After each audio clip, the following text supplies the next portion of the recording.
Hello guys, welcome to biology NCERT series. और आज हम पढ़ने वाले हैं चैप्टर फर्स्ट का सेकंड पार्ट।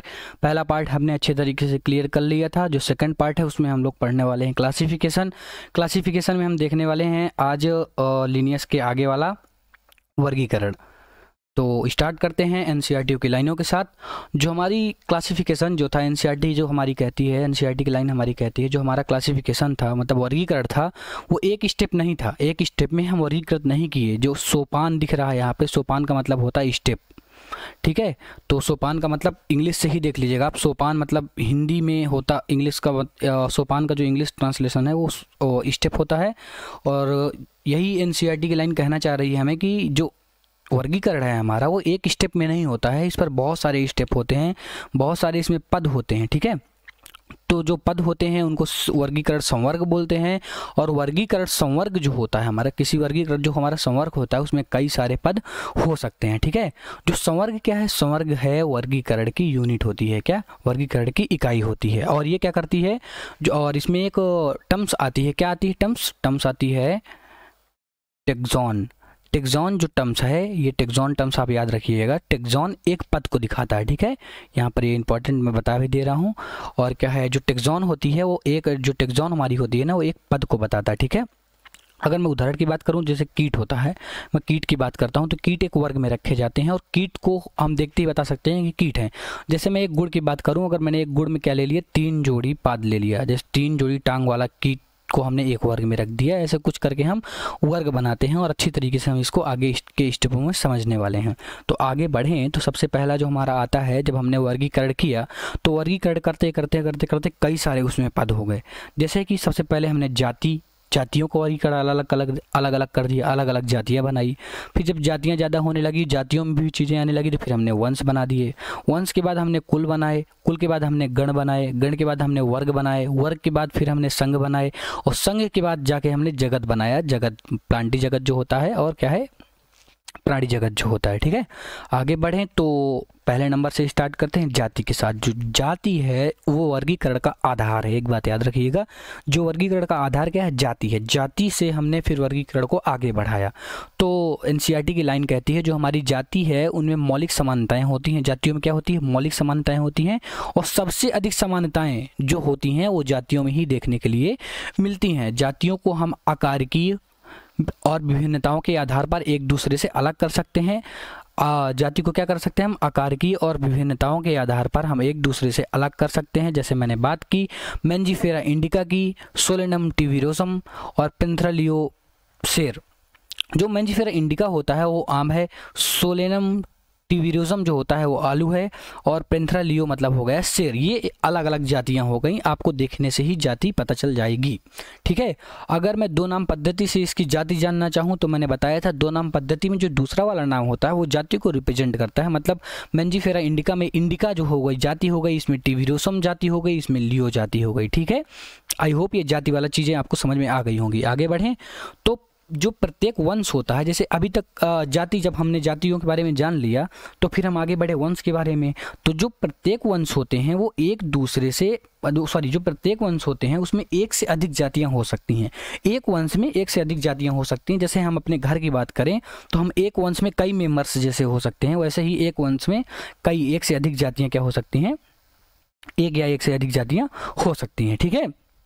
जीवों जिसमें आकारिकी गुण समान हो, तो अगर हम देखते क्या है इसमें, जीवों जिसमें आकारिकी गुण समान हो, दिखने में एक तरीके के दिखते हों, उनको हम एक जाति में वर्गीकृत कर सकते हैं। जैसे हम पेंथरा, एक कुछ उदाहरण इसने दिए, जैसे पेंथरा है हमारा, ठीक है।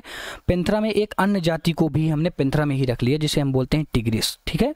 इसी तरह सोलेनम जो जाति होती थी उसमें हमने नाइग्रस और क्या है, मेलेंजेना को रख लिया। नाइग्रस और मेलेंजेना को रख लिया। एग्जाम्पल जरूरी है आपके लिए, ठीक है।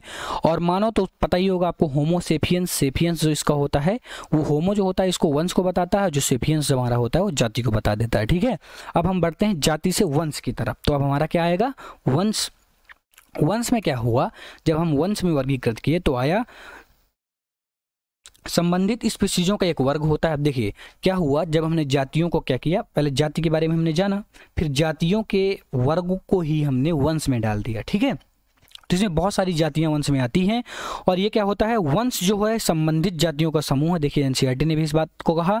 और इसके उदाहरण हम लोग कैसे कर सकते हैं, जैसे आलू हो गया, टमाटर हो गया, बैगन हो गया, ठीक है। इनको हमने सोलेनम वंश में रख दिया। आलू टमाटर बैगन को हमने सोलेनम वंश में रख दिया। आलू टमाटर बैगन जो हैं जाति हैं, और इसको हमने रखा किसके, सोलेनम वंश में रखा। फिर बात आती है शेर की, शेर चीता और उसकी क्या है, शेर चीता बाघ की, जिसको हमने क्या रखा, पेंथेरा वर्ग में रखा। किस में रखा, पेंथेरा वंश में रख दिया। एक जाति को तो हमने पेंथेरा में रख दिया, एक जाति को हमने सोलेनम में रख दिया। अब बात आती है बिल्ली की। बिल्ली इन सबसे अलग थी, इसलिए बिल्ली को अभी हमने क्या किया, फेलिस में रख दिया। अभी हमने फेलिस वंश में रख दिया। तो हमें 3 चीज़ें क्लियर हो जानी चाहिए इसमें बिल्कुल, कि जो वंश होता है वो जातियों का समूह होता है। पहला पॉइंट हमारा हो गया। दूसरा जो हो गया वो आलू टमाटर बैगन को हमने सोलेनम वंश में रखा। और तीसरा जो हमारा हो गया शेर बाघ चीता को हमने पेंथेरा वंश में रखा। और चौथा जो हमारा हो गया बिल्ली, जो अभी तक सबसे अलग दिख रही थी, उसको हमने फेलिस वर्ग में रख दिया, ठीक है, फेलिस वंश में रख दिया। अब हम आगे बढ़े तो फिर हमें क्या, जो आगे हम बढ़े तो वंश के बाद आया कुल। फिर हमने क्या किया, बहुत सारे वंशों को कुल में रखना स्टार्ट कर दिया। अब जैसे हम अपने घर की बात करें तो हमारा भी कोई ना कोई कुल था, फिर वंश बना, फिर हम थे जाति, ठीक है। तो उसी तरह क्या हुआ, अभी तक हमने जाति की बात की, फिर वंश की बात की, अब हम कुल की बात कर रहे हैं। इसमें हमने क्या किया, बहुत सारे संबंधित वंश को हमने कुल में रखा। स्पीशीज की तुलना में इसमें जो समानताएं थी वो कम हो गई, क्योंकि अब देखो कुल जो होता है, कुल में जैसे जैसे हम ऊपर की तरफ बढ़ते जाते हैं, जैसे हम पहले हमारी जाति थी, वंश थी, फिर कुल, फिर गण, जैसे जैसे हम ऊपर बढ़ेंगे तो जो समानताएं हैं वो कम होती चली जाएंगी, फिर पहचानना और भी कठिन होता चला जाएगा, ठीक है।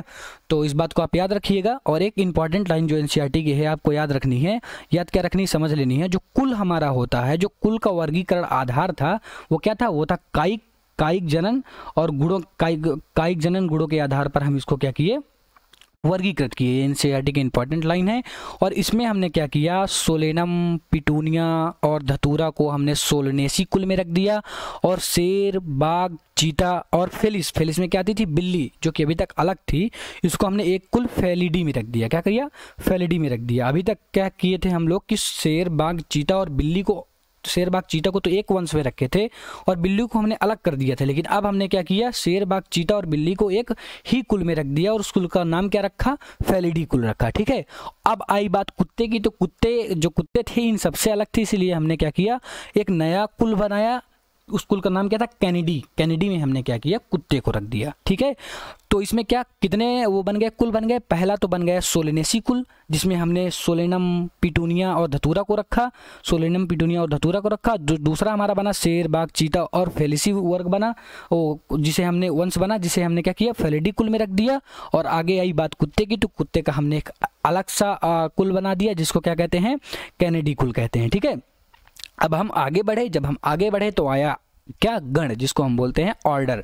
अब इसमें जैसे अब और ऊपर गए तो इसमें जो समानताएं हुई वो और कम हो गई, ठीक है। और एनसीईआरटी की एक लाइन है, इसने क्या कहा, स्पीशीज, वंश तथा कुल समान तीनों लक्षणों पर आधारित थी, ठीक है। अब ये तो होगा ही। देखो अभी तक क्या हुआ, हमने जो हमारी स्पीशीज थी, अभी तक क्या हुआ, जो हमारी स्पीशीज थी उसको हमने क्या किया, वंश में रखा, ठीक है, कि इसके अलग अलग वंश बनाए। फिर वंश को हमने क्या किया, कुल बनाए। अब कुल के बाद क्या आया, कुल के बाद हमारा आया क्या, गण आया। तो यानी जो गण में मिलेगा, गण में क्या, गण में स्पीशीज वाला भी मिलेगा, वंश वाला भी मिलेगा और कुल वाला भी मिलेगा, ठीक है। यही चीज एनसीईआरटी इसमें कह रहा है। आगे बढ़ें तो जो गण होता है उच्चतर वर्ग होने के कारण कुलों के समूह होते हैं, ठीक है। ये तो मैंने बताया आपको कि कुलों में वंश के समूह थे। देखो इसमें क्या है, कुलों के समूह गण में होंगे, वंश के समूह कुल में थे और स्पीशीज के समूह, वो जो समूह थे वो किस में थे, वंश में थे, ठीक है। आई होप ये चीजें आपको क्लियर हो गई होंगी। अब आगे बढ़ें। अब इसमें क्या था, अब एनसीईआरटी कहती है इसमें कुछ लक्षण समान थे, कुछ और क्या है, लक्षण कुल में सम्मिलित किए गए, ठीक है। वंश विभिन्न वंश की अपेक्षा कम थे। तो एनसीईआरटी इन लाइनों को मैं क्लियर कर देता हूँ, नीचे वाली लाइनों को सब क्लियर कर देता हूँ। जो एनसीईआरटी कहना चाह रही है आपसे, एनसीईआरटी कहना चाह रही है कि जब हमने कुल में, जब हमने गण बनाया तो कुल की अपेक्षा इसमें जो लक्षण थे, जो कुल की अपेक्षा लक्षण थे वो धीरे धीरे कम हो गए और इसमें जो क्या है विभिन्नताएं थी वो भी कुल की अपेक्षा कम हो गई। और बात करें कुछ गण की जो हमने बनाए, जैसे हमने क्या किया, कॉर्निवोल्यूसी और क्या सोलिनेसी को हमने पोलियोनियलस पोलियो नहीं, पोलिसोनियलस में रख दिया। पोलिसोनियलस क्या था, एक गण था जिसमें कौन कौन से कुल आते थे, पहला सोलिनेसी कुल आता था, दूसरा कोनी वोल्यूलेसी गण आता था, ठीक है। इसके आधार पर इसका जो आधार था ये क्या था, पुष्पीय आधार था। ये जरूरी लाइन है, बहुत ज़्यादा इंपॉर्टेंट लाइन है इसमें। जैसे हमारा जो कुल का आधार था वो तो हम कायिक जनन के हिसाब से करते थे, लेकिन हम जो गण का जो आधार था वो पुष्पीय लक्षणों के आधार पर करते थे, ठीक है। और प्राणियों को हमने इसमें क्या किया, प्राणियों को हमने क्या किया, क्या कार्नियोरा गण में रखा। प्राणियों को हमने क्या किया, कार्नियोरा गण में रखा। और फेलिडी में तो फेलिडी और कैनिडी कुलों को भी रखा। जो प्राणियों के लिए वर्ग बनाया गया वो कॉर्नियोरा गण बनाया गया, और इसमें फेलिडी और कैनिडी को रखा गया। कैनिडी में किसको रखा गया था, अभी तक जो कैनिडी कुल थे हमारे, कैनिडी में हम लोग किसको रखते थे, कुत्ते को रखते थे। किसको, कुत्ते को रखते थे। और जो फेलिडी हमारी थी, फेलिडी में किसको रखते थे, फेलिडी में हम रखते थे बिल्ली को। किसको, बिल्ली को रखते थे, बाघ को रखते थे, चीते को रखते थे, चीते को रखते थे, ऐसे मतलब और क्या, शेर को भी रखते थे, ठीक है। तो अब क्या किए हमने क्या किया कि फेलिडी और कैनिडी को एक ही गण में रख दिया। उस गण का क्या नाम दिया हमने, कॉर्नियोरा गण नाम दे दिया, ठीक है। आई होप ये गण भी आपका क्लियर हो गया होगा। आगे बढ़ें तो अब जब गण के ऊपर हम लोग गए तो क्या आया, वो आया वर्ग। अब हम वर्ग की बात करेंगे। वर्ग क्या था, वर्ग था संबंधित गणों का समूह। और इसमें क्या किया हमने, प्राइमेटा गण, जैसे प्राइमेटा जो हमारा गण था, प्राइमेटा गण जिसमें हम बंदर क्या आता था, बंदर आता था, गोरिल्ला आता था, गिब्बस आता था, इनको और क्या है, और क्या था, कॉर्नियोरा गण था। कॉर्नियोरा गण के बारे में अभी मैंने बताया आपको, जिसमें हमारी क्या आती थी, बाघ आती थी, बिल्ली आती थी, कुत्ता आती थी, और क्या है, शेर और चीता भी आते थे, ठीक है। इनको क्या किया हमने, मैमेलिया वर्ग में रखा। एक नया वर्ग बनाया जिसमें क्या किया हमने, मैमेलिया वर्ग में इन सभी को रख दिया। मतलब अब देखिए कई चीज़ें धीरे धीरे मिलती चली जा रही, इसीलिए जो समानताएं थी वो भी कम होती चली जा रही हैं, ठीक है। अब आगे बढ़ते हैं तो आगे अब आता है क्या, कुल तो हमने क्लियर कर लिया था, गण भी हमने क्लियर कर लिया था, वंश भी हमने क्लियर कर लिया था। अब जगत की बात करते हैं। अब क्या हुआ, जो फिर इसके आगे क्या बना, जगत बना। अब जगत को हमने क्या किया, दो जगत में डिवाइड कर दिया। किंगडम को हमने किस में किया, दो जगत में। एक तो पादप जगत हो गया, एक तो प्राणी जगत हो गया, जिसके बारे में आप बचपन में ही पढ़ चुके होंगे। पादप जगत था, दूसरा प्राणी जगत था, जिसमें हमने पादप जगत में पादपों को रखा, प्राणी जगत में हमने क्या है, एनिमल्स को रखा।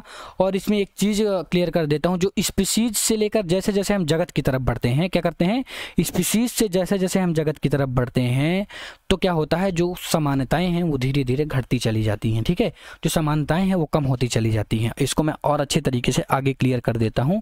ये डायग्राम एनसीईआरटी में होगा, आपने देखा भी होगा। देखो ये जाति आती है, जाति के बाद हमने क्या किया, जातियों को हमने रखा वंश में, वंश को रखा हमने कुल में, कुल में रखा, कुल को हमने रखा गण में, गण को रखा हमने वर्ग में, वर्ग को रखा हमने संघ में, और संघ को रखा हमने जगत में। तो जैसे जैसे हम लोग क्या किए, जैसे जैसे हम जैसे जैसे हम जाति से जगत की तरफ बढ़े तो जो हमारी जो समानताएं थी, क्या जो